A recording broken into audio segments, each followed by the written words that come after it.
नमस्कार साथियों, उम्मीद करती हूँ आप सब बढ़िया होंगे और अपनी पढ़ाई को अच्छे तरीके से कर रहे होंगे। तो इसके पहले हम लोगों ने सर्वनाम और विशेषण चैप्टर को कंप्लीट किया था और उससे रिलेटेड जो भी क्वेश्चन थे उसको भी अच्छे तरीके से कंप्लीट किया। आज जो हमारा होगा वो क्रिया होगा और क्रिया के भेद। आज हम क्रिया को देखेंगे और क्रिया के भेद को देखेंगे, ठीक है? तो चलिए शुरू करते हैं। पहले क्रिया कहते किसे हैं उसको देखते हैं।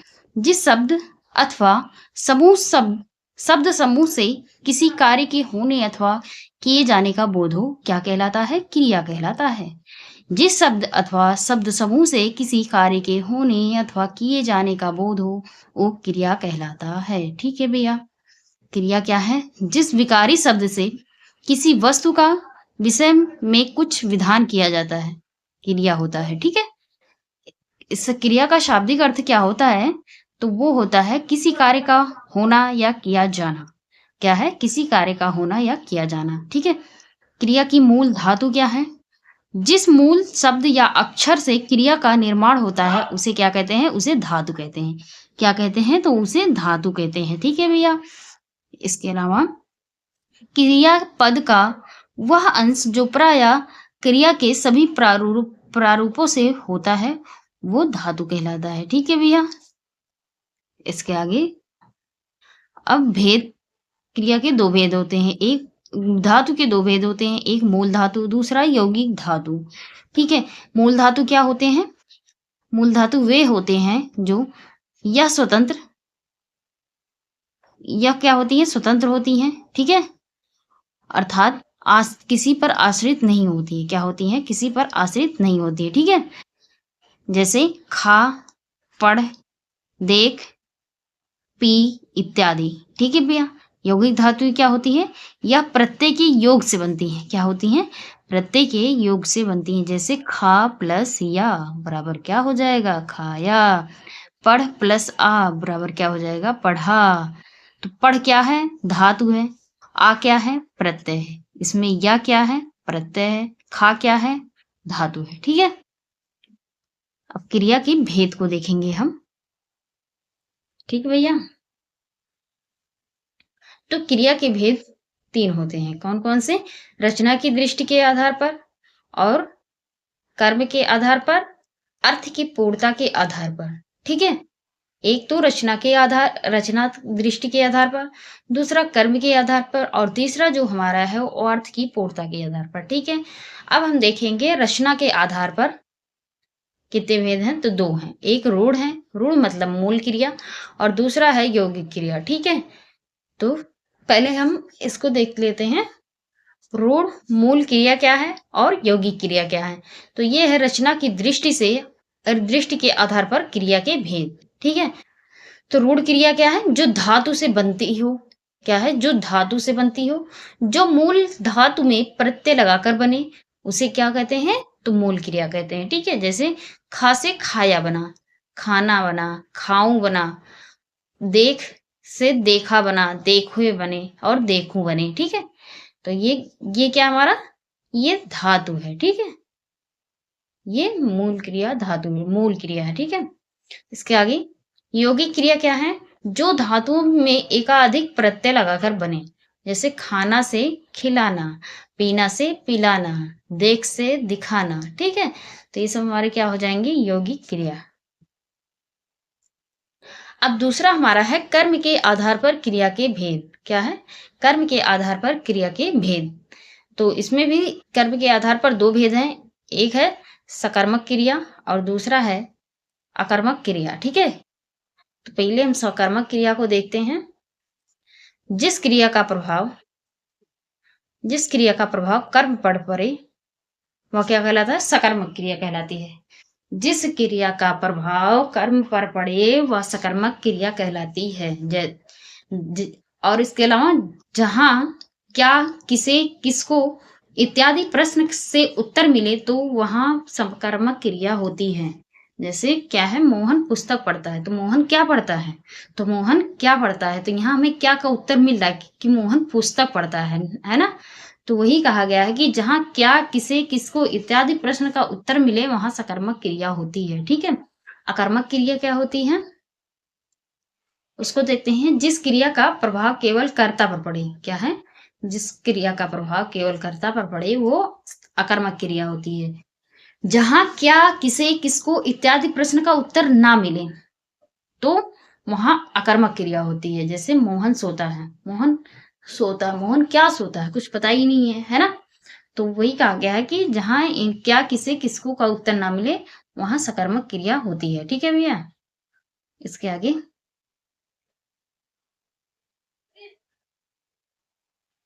अब सकर्मक के भी दो भेद हैं। पहला द्विकर्मक और दूसरा है एकक कर्मक। क्या है? एक कर्मक।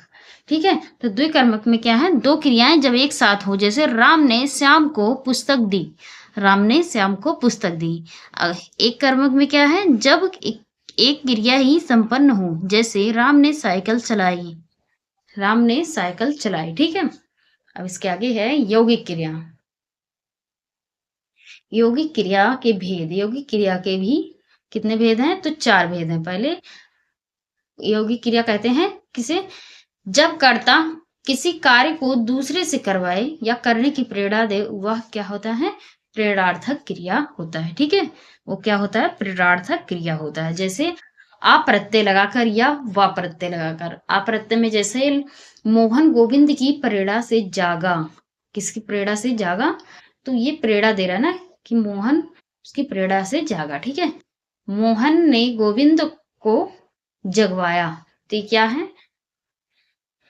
किसके द्वारा किया गया है? कि गोविंद के द्वारा जगवाया गया, उसको प्रेरणा देकर जगवाया गया। ठीक है, अब क्या है? संयुक्त क्रिया। संयुक्त क्रिया क्या है? जब शब्द दो या दो से अधिक धातुओं के योग से बने तो वहां क्या होती है? संयुक्त क्रिया होती है। ठीक है, प्रथम क्रिया प्राय प्रधान होती है, दूसरी क्रिया प्रथम की विशेषता होती है। क्या होती है? प्रथम क्रिया जो है वो प्राय प्रधान होती है और दूसरी क्रिया क्या होती है? प्रथम की विशेषता होती है। ठीक है, अनुकरणात्मक क्रिया क्या होती है? तो जब शब्द कल्पित ध्वनि या वास्तविक ध्वनि के अनुकरण से बने तो वो क्या कहलाती है? अनुकरणात्मक क्रिया कहलाती है। ठीक है, जैसे खटखट, खटखट से खटखटाना, भन-भन से भनभनाना, सन-सन से सनसनाना। ठीक है, तो ये हमारे क्या हो जाएंगे? अनुकरणात्मक क्रिया। अनुकरणात्मक क्रिया से ही स्पष्ट हो रहा है, इस वाक्य मतलब इस शब्द से ही स्पष्ट हो रहा है कि किसी का अनुकरण किया जा रहा है, पीछा किया जा रहा है। ठीक है, जैसे खटखट से खटखटाना, भन-भन से भनभनाना, सन-सन से सनसनाना। ठीक है, क्या हो रहा है आज? हाँ, अब ठीक है। एक बचा ना नाम धातु क्रिया। नाम धातु क्रिया क्या होती है? जब शब्द संज्ञा सर्वनाम विशेषण के योग से बने, जैसे हाथ से हथियाना, बात से बतियाना, झूठ से झुठलाना, गरम से गरमाना, लात से लतियाना। ठीक है, ये सब क्या है? तो ये नाम धातु क्रिया हो जाती है। ठीक है, इसके आगे, इसके आगे हैं संयुक्त क्रिया व उसके भेद। क्या है? संयुक्त क्रिया व उसके भेद हैं, देखेंगे। जैसे क्रिया के आरंभ में होने का बोध होना। आरंभ बोधक क्या है? आरंभ बोधक किसे कहते हैं? एक मिनट, आरंभ बोधक किसे कहते हैं भैया? तो जिसमें क्रिया का बोध हो। ठीक है, क्या हो? जिसमें क्रिया का बोध हो,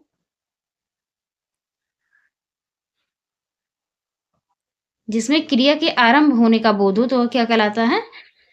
तो आरंभ बोधक कहलाता है। जैसे इसमें पहले धातु होगा, फिर प्लस ने, फिर लगना। तो जैसे वह पढ़ने लगा, पानी बरसने लगा। ठीक है, तो ये सब क्या हो जाएंगे? आरंभ बोधक क्रिया। ठीक है, समाप्ति बोधक क्रिया क्या है? पहले धातु होगा फिर चुकना। ठीक है, मुख्य क्रिया की पूर्णता, व्यापार की समाप्ति का बोध हो, वहां क्या होता है? समाप्ति बोधक क्रिया होती है। वह खा चुका है, वह पढ़ चुका है। तो ये सब हमारे क्या हो जाएंगे? समाप्ति बोधक क्रिया। ठीक है,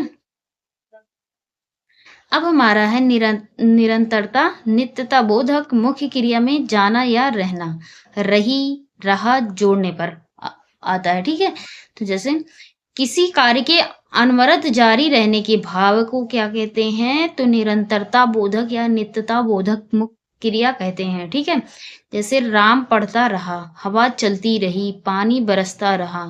ठीक है, अभ्यास बोधक, अभ्यास बोधक क्या है? क्रिया के करने के अभ्यास का बोध क्या कहलाता है? तो अभ्यास बोधक कहलाता है। जैसे तुम पढ़ा कर तुम पढ़ा करते हो, वह लिखा करता है। ठीक है? तो ये सब क्या है? तो ये हमारे अभ्यास बोधक क्रिया है। ठीक है? क्या है? अभ्यास बोधक क्रिया है। इसके आगे इच्छा बोधक क्रिया, इसमें धातु होगा, इसमें ना प्लस ना जोड़ा जाएगा और चाहना। ठीक है? तो क्रिया के करने की इच्छा का प्रकट होना क्या कहलाता है? तो इच्छा बोधक कहलाता है। जैसे वह जाना चाहती है, क्या है? वह जाना चाहती है। ठीक है? अनुमति बोधक क्या है? अनुमति बोधक, जैसे धातु ने और देना जोड़ना होगा इसमें। ठीक है? तो क्या है कि कार्य करने की अनुमति दिए जाने का बोध हो, तो वहां क्या होता है? अनुमति बोधक होता है। जैसे मुझे जाने दो, क्या है? मुझे जाने दो। ठीक है? ठीक है भैया। इसके आगे क्या है? अवकाश बोधक। क्या है? अवकाश बोधक।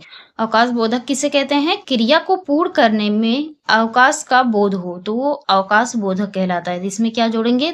धातु रहेगा, इसके साथ ने और पाना। तो वो जैसे अगर एग्जाम्पल के रूप में देखें तो वह मुश्किल से जाने पाया, वह मुश्किल से जाने पाया। ठीक है? आवश्यकता बोधक, इसमें धातु को जोड़ेंगे, इसके साथ ना रूप और पढ़ना या चाहिए या होना। ठीक है? तो कहते किसे हैं? आवश्यकता बोधक। जिससे कार्य की आवश्यकता या कर्तव्य का बोध हो, तो वो हमारा क्या कहलाता है? आवश्यकता बोधक कहलाता है। ठीक है? तुम्हें यह कार्य करना चाहिए, क्या है? तुम्हें यह कार्य करना चाहिए। इसके आगे निश्चय बोधक क्रिया। ठीक है? तो कहते किसे हैं? क्रिया के व्यापार की निश्चयता का बोध हो, तो वहां क्या होता है? निश्चय बोधक होता है। वह बीच में ही बोल उठा, उसने कहा मैं मार बैठूंगा। ठीक है? वह निश्चय ही कहा जा रहा है। ठीक है? इसके आगे पुनरुक्त संयुक्त क्रिया, ये क्या होती है?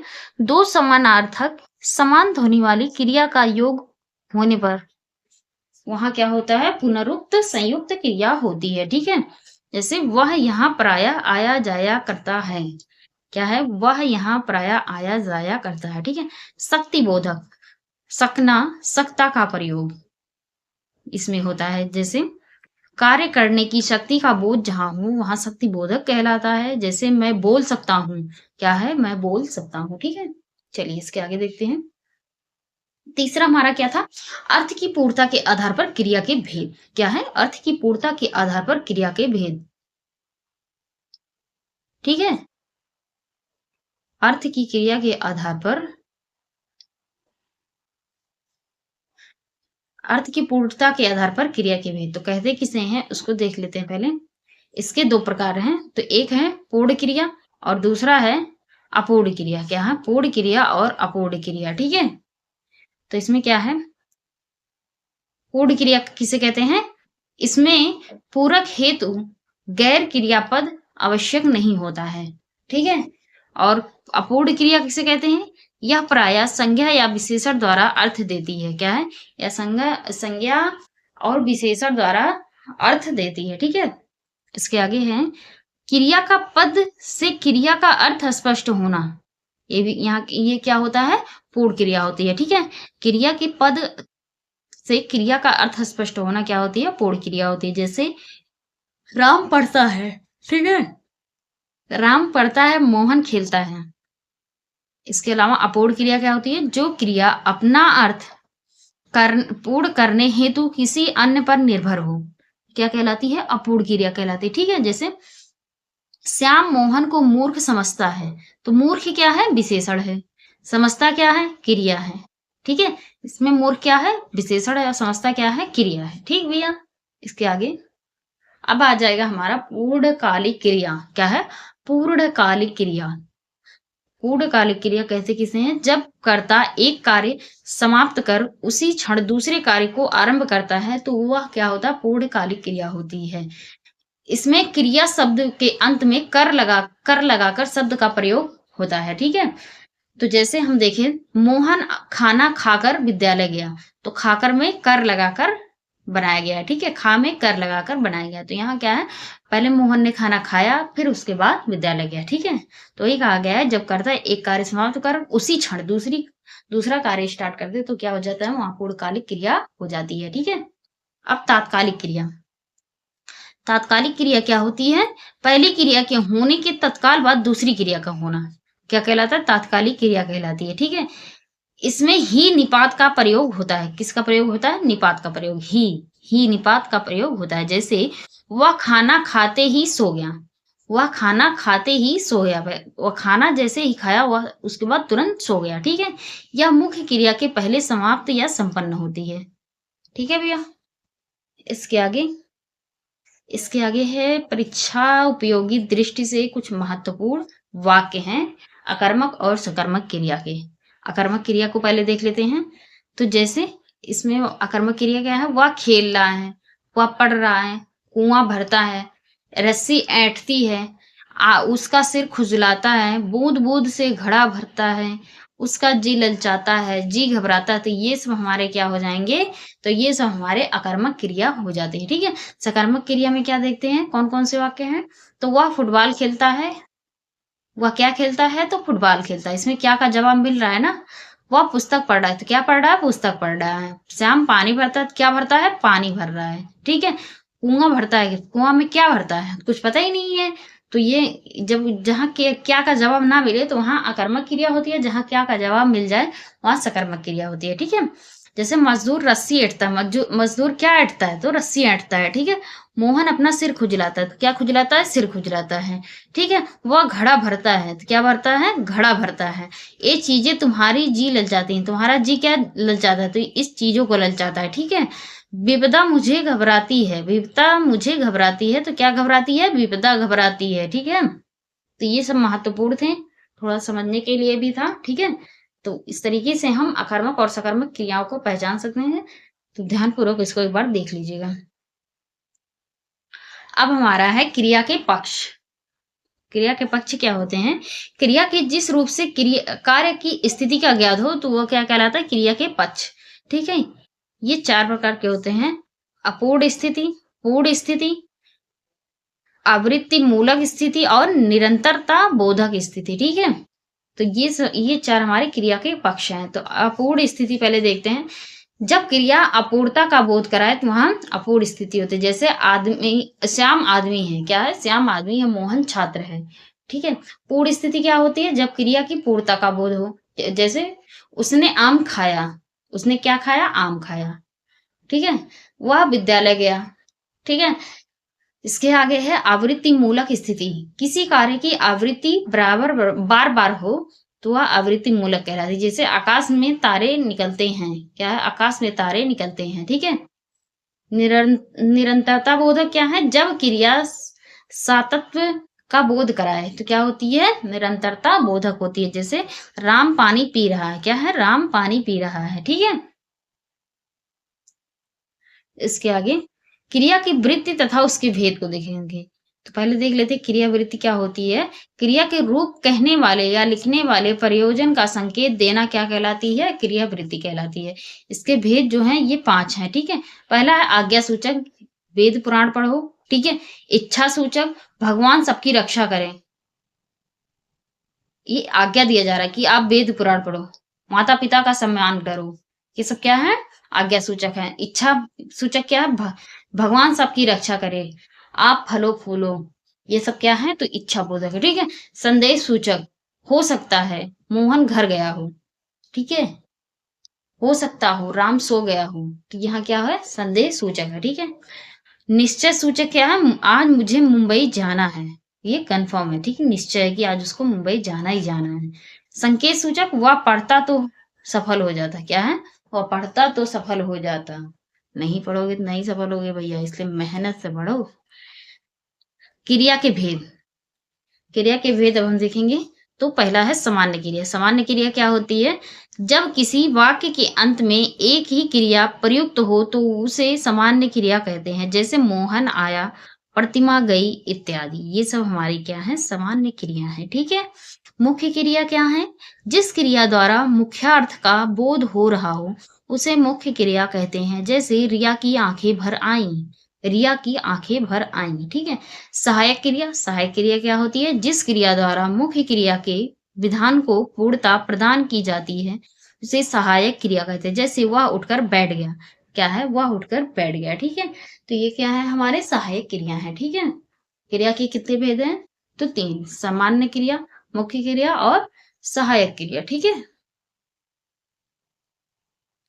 अब हमारा क्या आ जाता है, अव्यय। क्या आ जाता है, अव्यय और उसके भेद। अव्यय को हम देखेंगे। अव्यय कहते किसे हैं, किसी वाक्य में क्रिया विशेषण, संबंध बोधक, समुच्चय बोधक तथा विस्मय बोधक के रूप में जिन शब्दों का प्रयोग होता है उन्हें क्या कहते हैं, उन्हें अव्यय कहते हैं। क्या है, किसी वाक्य में क्रिया विशेषण, संबंध बोधक, समुच्चय बोधक, विस्मय बोधक के रूप में जिन शब्दों का प्रयोग होता है उन्हें क्या कहते हैं, उन्हें अव्यय कहते हैं। ठीक है, अव्ययम निपात। अव्ययम निपात, अव्यय क्या है उसको देखते हैं। वे शब्द जिनके रूप में लिंग, वचन, कारक, पुरुष इत्यादि के कारण कोई परिवर्तन ना हो, क्या कहलाते हैं, अव्यय कहलाते हैं। क्या है, वे शब्द जिनके रूप में लिंग, वचन, पुरुष, कारक इत्यादि के कारण कोई परिवर्तन ना हो, अव्यय कहलाते हैं। जैसे अगर हम देखें, जब, तब, अभी, उधर, वहां, इधर, कब, क्यों, वाह, आह, ठीक, अरे, और, तथा, एवं, किंतु, परंतु, बल्कि, इसलिए, अतः, अतएव, चूंकि इत्यादि, ये सब जो हमारे क्या हैं, ये अव्यय होते हैं। ठीक है, अब निपात देखते हैं। निपात किसे कहते हैं, जब अव्यय संज्ञा सर्वनाम विशेषण व क्रिया विशेषण के साथ लगकर उसके अर्थ में विशेष बल भरते हों तब वे निपात कहलाते हैं। क्या है, जब अव्यय संज्ञा सर्वनाम विशेषण व क्रिया विशेषण के साथ लगकर उसके अर्थ में विशेष बल भरते हों तब वे निपात कहलाते हैं। जैसे में अगर हम देखें तो ही, भी, तक, तो, मत, ना, हाँ, जी हाँ, क्या, जी नहीं, भर, केवल, पर, मात्र, सा, जैसा, ये सब क्या है हमारे, तो ये हमारे निपात हो जाते हैं। ठीक है, अब अव्यय देखते हैं और अव्यय के भेद देखते हैं।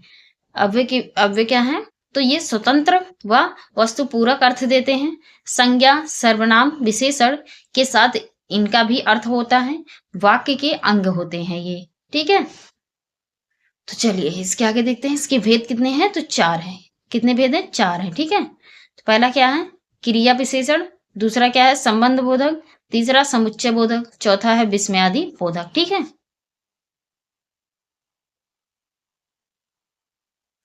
अब निपात देखते हैं। निपात क्या है, तो ये क्या है, स्वतंत्र पूरक अर्थ नहीं देते हैं। इनका अपना कोई अर्थ नहीं होता है। शब्द, वाक्य, वाक्यांश पर अतिरिक्त बल देते हैं। वाक्य के अर्थ को प्रभावित करते हैं। ये शुद्ध पूर्ण अव्यय नहीं है। प्रायः शब्द समूह के बाद इनका प्रयोग होता है। ठीक है भैया, इसके भेद को देखते हैं।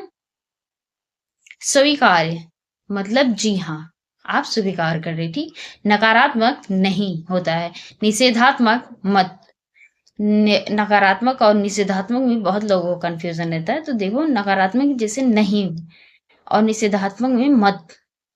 ठीक है, प्रश्न बोधक में क्या, क्यों, कैसे। ठीक है, विस्मयादि बोधक में काश, की, बलदायक, सीमा बोधक, केवल, तुलना बोधक क्या होता है, शाह, अवधारणा बोधक क्या होता है, तो लगभग। ठीक है, ये सब क्या है, निपात के भेद हैं। ठीक है, आदर बोधक जी।